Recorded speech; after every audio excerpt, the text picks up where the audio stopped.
Russia Ukraine మధ్య యుద్ధం ఆపడం సంగతేమో కానీ ఈ గ్యాప్లో ప్రపంచ దేశాలను ప్రధానంగా మన భారత్ను గట్టిగానే బాధే ఆలోచన చేస్తున్నారు అమెరికా అధ్యక్షుడు ట్రంప్. భారత్ తమకు మంచి మిత్రదేశమని, భారతీయులంతా మంచివారని, ప్రధాని మోడీ తనకు మంచి మిత్రుడని చెబుతూనే చేయాల్సిందంతా చేస్తున్నారు. ఈ టైంలో మరో భారీ బాంబు పేల్చారు. రష్యా యుక్రెయిన్ల మధ్య యుద్ధం ఆపేందుకు ఎన్ని ప్రయత్నాలు చేసినా అవి ఫలించకో లేక ఆ పేరు చెప్పి తన పని తాను కానివ్వాలనో తెలియదు కానీ పలు ప్రపంచ దేశాలను సుంకాలతో గట్టిగా బాదే పనిలో పూనుకున్నారు.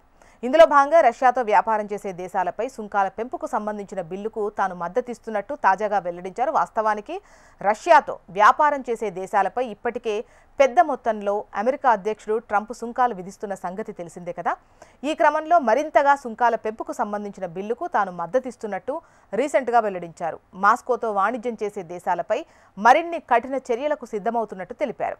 ఈ నేపథ్యంలోనే బిగ్ బాంబ్ పేల్చారు. ఇందులో భాగంగా రష్యాతో వ్యాపారం చేసే దేశాలపై 500% టారిఫ్లు విధిస్తానన్నారు. అయితే ఈ జాబితాలో ఖచ్చితంగా భారత్, చైనా ఉంటాయని చెబుతున్నారు. వీటితో పాటు ఇరాన్కు ఎఫెక్టు తప్పదు అనే కామెంట్స్ వినిపిస్తున్నాయి. దీనికి సంబంధించిన బిల్లును రిపబ్లికన్ సెనేటర్ లిండ్సే గ్రాహం ఇటీవల ప్రతిపాదించారు. ఈ బిల్లులో రష్యా నుంచి చమురు కొనుగోలు చేస్తూ యుక్రెయిన్కు సాయం చెయ్యని దేశాల ఉత్పత్తులపై 500% సుంకం విధిస్తామని ట్రంప్ అన్నారు. ఇదే టైంలో భారత్, చైనాలే రష్యా నుంచి సుమారు 70% చమురును కొనుగోలు చేస్తున్నట్టు తెలిపారు.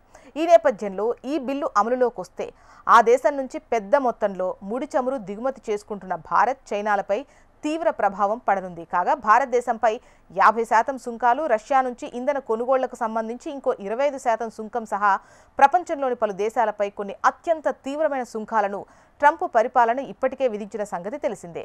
అవే బాధుడు అనుకుంటే ఇప్పుడు ఏకంగా 500% అని ట్రంప్ అంటుండడంతో ఇది తీవ్ర చర్చనీయాంశమే.